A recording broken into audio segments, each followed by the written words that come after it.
네, 감사합니다. 우리 하나님 말씀 보도록 하겠습니다. 오늘 보시는 하나님 말씀은 구약 성경 881쪽, 제가 가진 성경 구약 성경 881쪽 시편 106편 1절에서부터 5절까지입니다. 시편 106편 1절 말씀, 여러분 어디서 좀 많이 보신 것 같지 않습니까? 할렐루야. 여호와께 감사하라. 그는 선하시며 그 인자하심이 영원함이로다. 이 말씀은요, 이 배너에 적혀 있어요. 배너 보셨나요? 할렐루야. 여호와께 감사하라. 그는 선하시며 그 인자하심이 영원함이로다. 이 고백이 우리의 고백이 될 수 있기를 예수님의 이름으로 축복합니다. 오늘 2024년 늦가을에 맞이하는 추수 감사 주일입니다.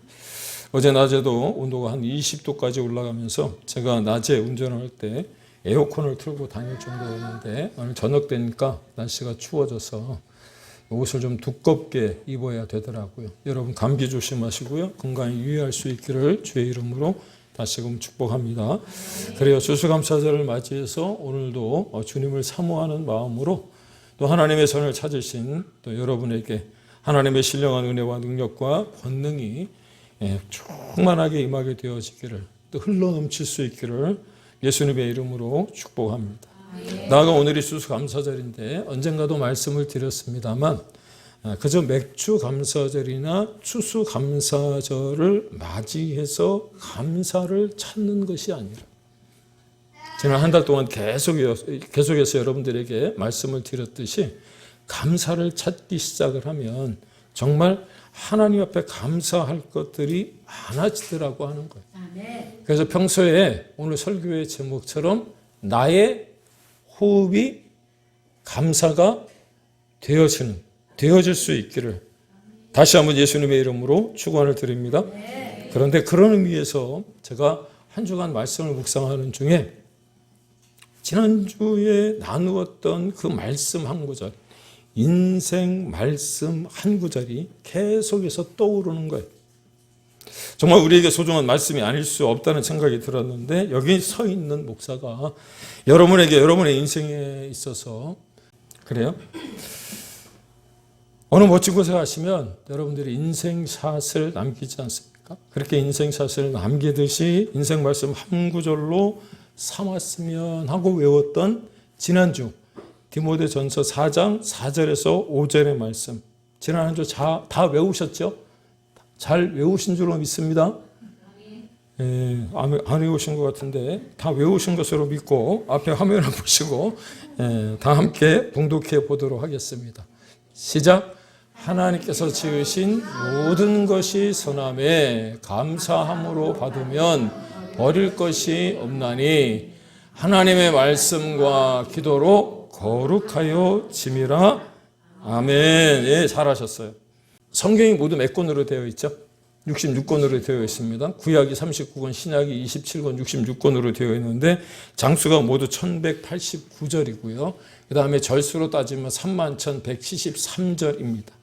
여러분들이 이 구절 가운데 여러분 마음 가운데 새겨둔 말씀이 있을 거예요. 아마도 디모데전서 4장 4절과 5절 말씀이 안 외워지는 것은 이미 여러분들 마음 가운데 인생 말씀 한 구절을 외우고 있기 때문이라고 저는 믿습니다. 그런데 거기에 추가해서 여러분들이 이 말씀이 인생 말씀으로 삼을 수 있다면 하는 마음이 들어가는 거예요. 그럴 때 나의 호흡이 여러분들이 숨 쉴 때마다 감사가 되어져서 우리의 모든 순간순간들이 감사로 물들어가고 할렐루야 은혜로 가득 채워질 줄로 믿으시기를 바랍니다. 그런데 오늘 본문에 보니까 그와 거의 같은 말씀 한 구절이 등장을 하더라는 거예요. 시편 106편 1절 배너에 써 있는 이 말씀 할렐루야 여호와께 감사하라 그는 선하시며 그 인자하심이 영원함이로다. 할렐루야.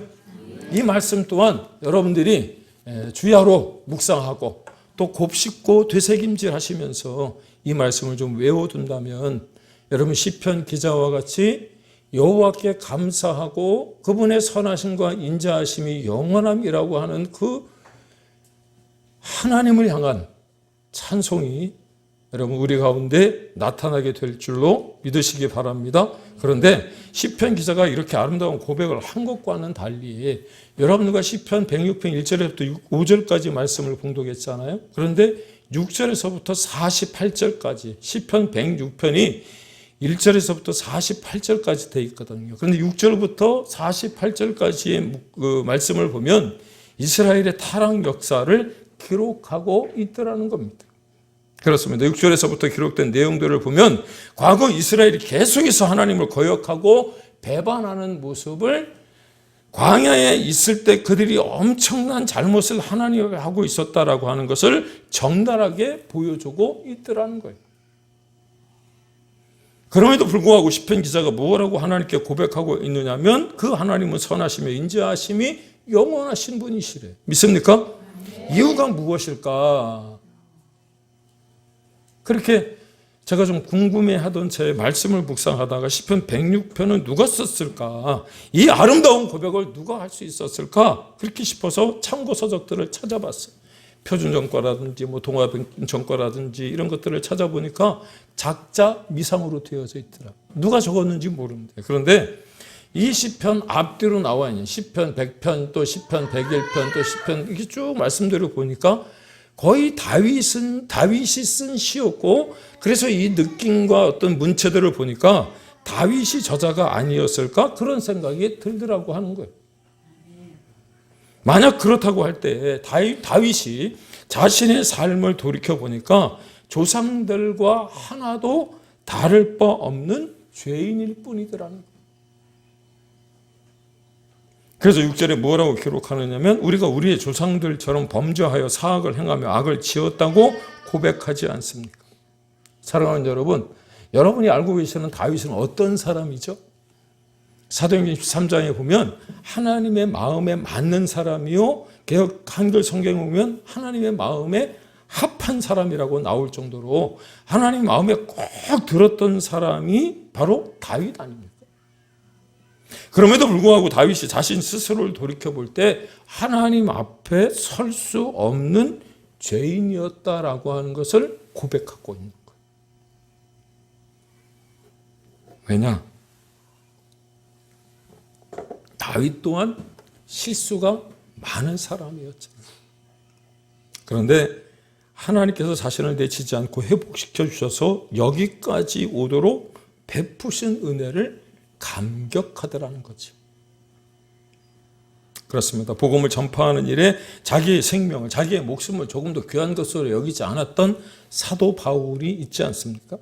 그런데 그 하나님의 그 복음 전파의 위대한 사명을 감당했던 사도 바울이 기도할 때마다 제가 이 사도 바울을 보면서 참 사도 바울과 같은 어떤 목회자가 됐으면 좋겠다라는 생각을 해보기도 하는데, 사도 바울이 에베소 교회뿐만 아니라 고린도 교회, 로마 교회 또 그 어떤 교회들에게 편지를 쓰고 소식을 듣고 보면서도 다 마음에 드는 게 있을 수 없잖아요.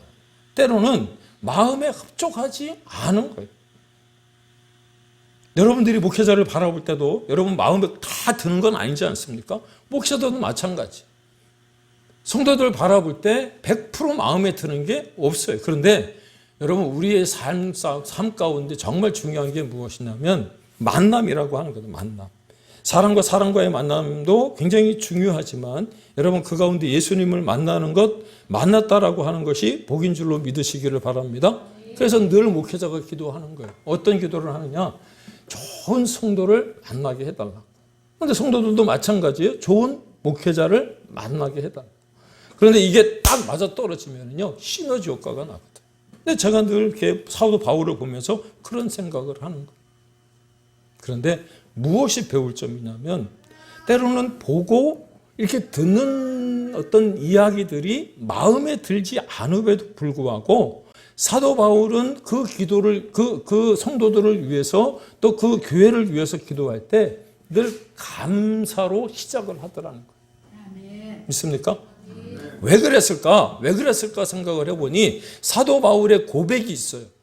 고린도전서 15장 8절에 보니까 맨 나중에 만삭이 되어나지 못한 자라고 이야기합니다. 그리고 곧바로 고린도전서 15장 9절에 사도 중에 지극히 작은 자라는 고백을 해요. 또 에베소서 3장 8절에 보니까 모든 성도 중에 지극히 작은 자예요. 디모데전서 1장 15절에 보니까 죄인 중에 괴수라.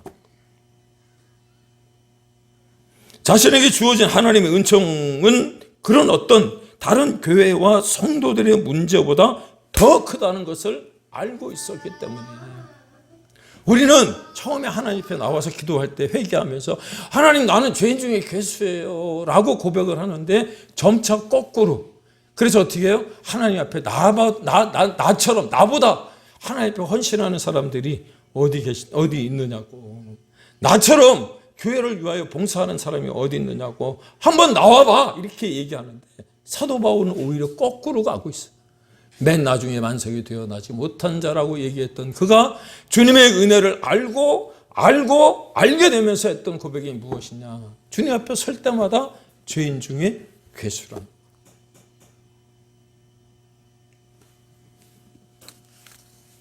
지난주 3일 밤 기도회에 누가 새신자고 누가 헌신자인지 잘 모르겠더라. 헌신자는 한 번도 안 보이고요. 새신자들만 다.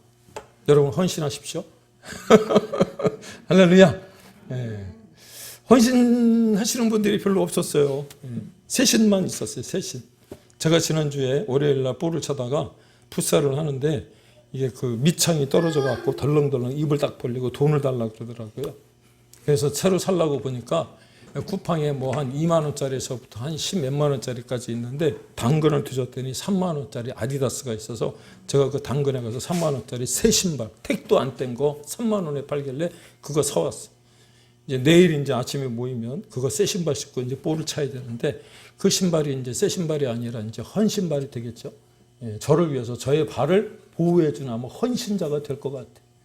3일 밤 기도에 여러분 새신자만 아니라 헌신자들도 좀 나올 수 있기를 소망합니다.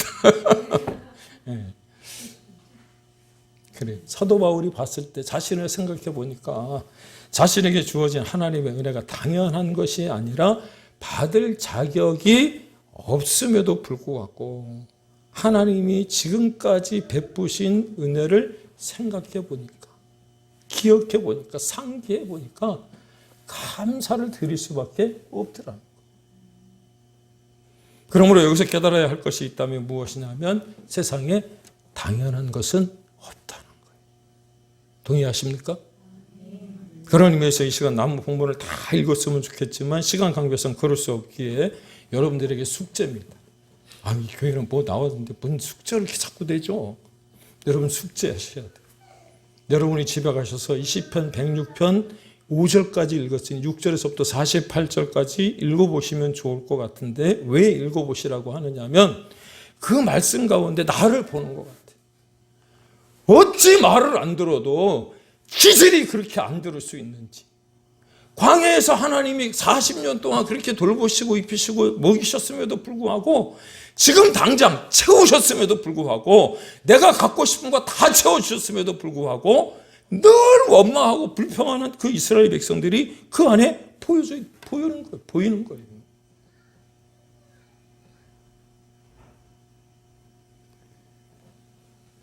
그런데 여기에 그럼에도 불구하고의 은혜가 있더라는 거예요.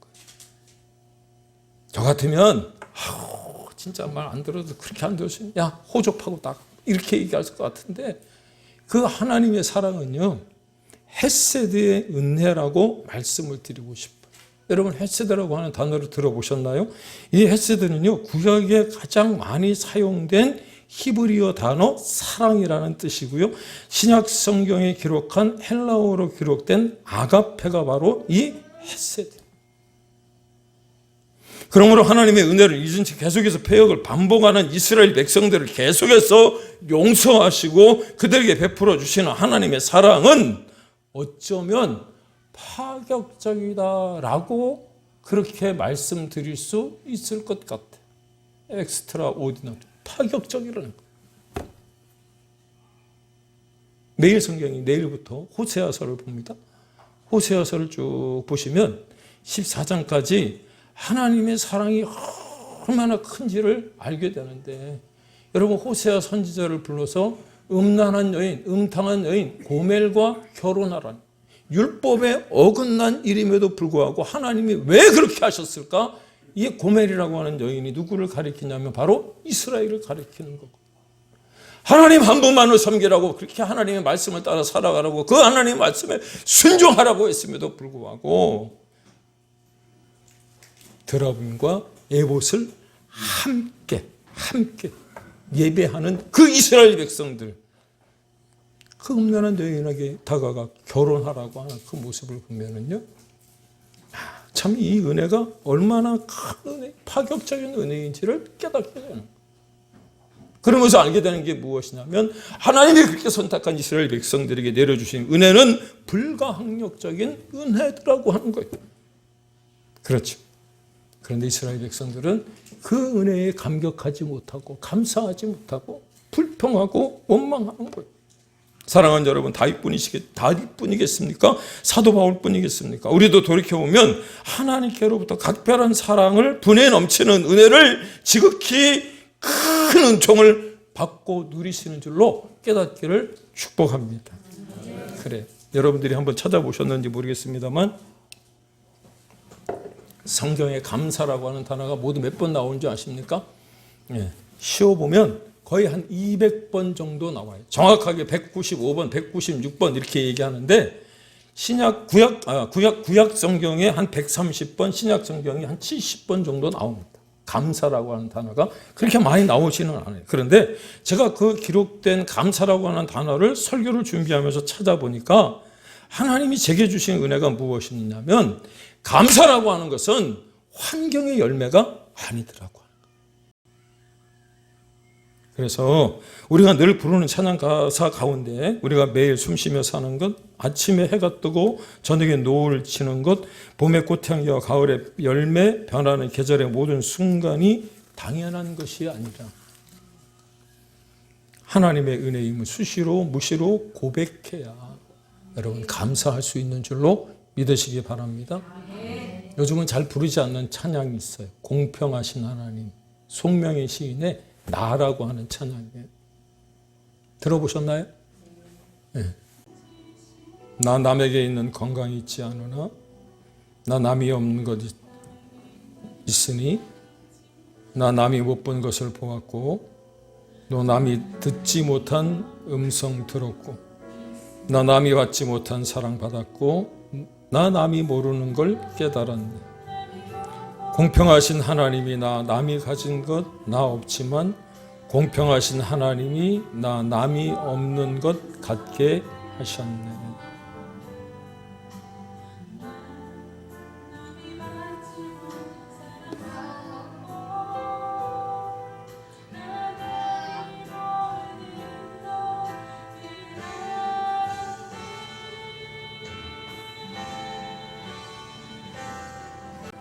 남에게는 없지만 자신에게 하나님이 선물로 주신 게 무엇이냐면 감사더라고 하는. 송명희 시인은 이렇게 자신의 글에서 얘기합니다.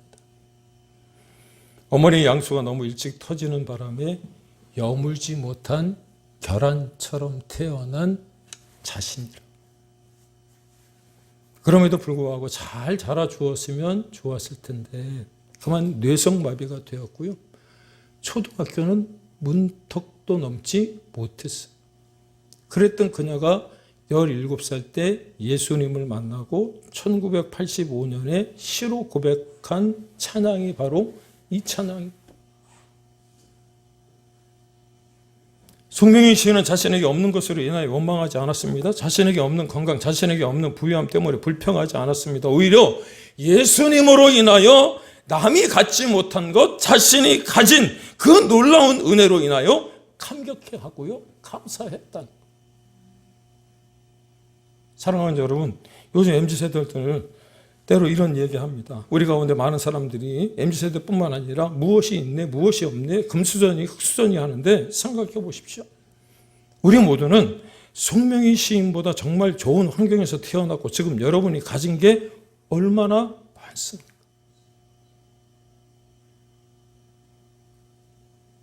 그러므로 나에게 없는 것 때문에 근심하거나 원망하거나 불평하기보다는 예수님 때문에 기뻐하고 찬양할 수 있기를 주님의 이름으로 축원을 드립니다. 그래요.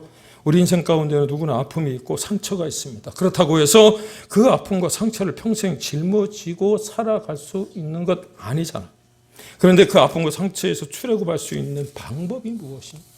그 광야에서 나올 수 있는 방법이 무엇이냐면 바로 감사를 고백할 때 여러분 그 상처와 그 아픔에서 출애굽하게 되는 줄로 믿으시기를 바랍니다. 그래서 바라기는 나는 감사할 이유가 없다고 말하지 않기를 바랍니다. 동의하십니까? 환경 때문에 감사할 게 없다고 얘기하지 않기를 바랍니다. 아니요 목사님 아무리 생각해봐도 감사할 게 없어요 라고 말씀하실 분이 혹시 속으로 그렇게 말씀하시는 분 계시나요? 제가 조금 거친 표현으로 그거 거짓말이에요. 왜냐? 찾아보니까 정말 감사할 게 많다. 그래서 다시 한번 감사에 대한 정의를 여러분들에게 내린다면 언젠가도 말씀을 드린 것 같은데 감사는 믿음으로 이루어질 것을 바라보며 드리는 게 바로 감사입니다. 믿습니까?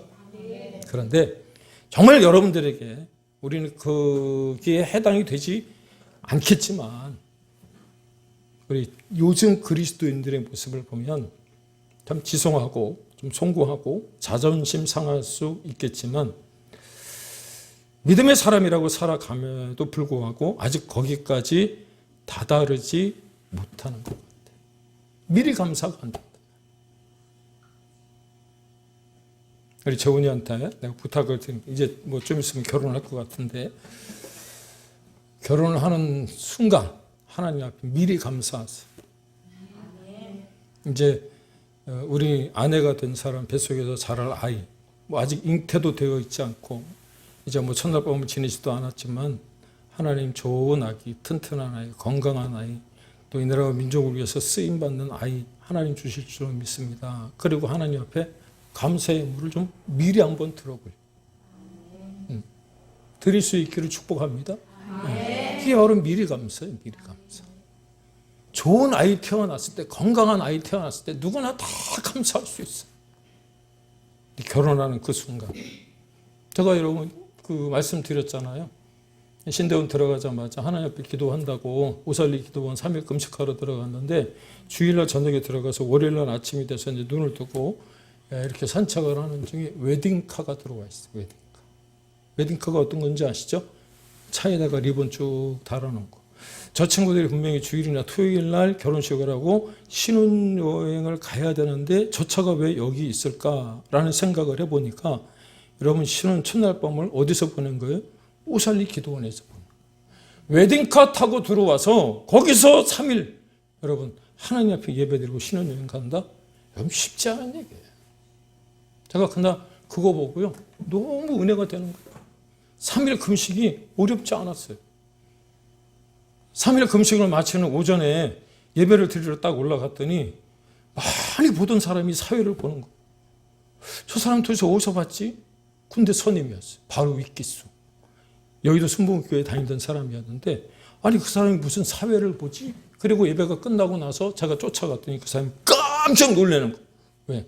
군대 선임이었는데 군대 제대하고 나서 보지 못했던 사람이 갑자기 달려들어서 나 알겠느냐고 하니까 군대에 있을 때 여러분 저한테 빠따를 쳤다면 그 사람이 제 얼굴을 제대로 봤겠어요? 그런데 그 사람이 그래도 믿음의 또 형제라고 잘해줬었거든. 어떻게 된 일이야? 이만저만해서 지금이 그분 중국이라 그러면 안 되나? 타국의 선교사로 나가 있습니다. 그러므로 감사는 언제 오느냐면 그렇게 지난 하나님이 내게 베푸신 은혜를 기억해 보니까 우리 모든 상황 속에 하나님의 인도하심은 여전히 진행형이라고 하는 것을 믿을 때, 알게 될 때 하게 되는 줄로 깨닫기를 바랍니다. 요한복음 11장에 보면 죽은 나사로를 살렸던 예수님이 그 죽어서 냄새가 펄펄 나는 그 나사로의 무덤 앞에 돌로 이렇게 덮여진 무덤 앞에 오셔서 돌을 치우라고 하시는 말씀이 무엇이었는지 여러분 나중에 한번 찾아보세요. 요한복음 11장 22절인가 23절에 보시면 돌 치우라 말씀하시고 기도하시는데 예수님 그렇게 말씀하십니다. 아버지가 내 말을 들으신 것을 감사하나이다. 여보, 죽었어요. 이제 죽어서 나흘이나 지나서 냄새가 난다고 시체로 모든 사람들이 일어날 가망이 없다고 얘기함에도 불구하고 예수님이 하나님 앞에 기도할 때 감사하나이다. 시제가 어떻게 되어 있죠? 과거예요.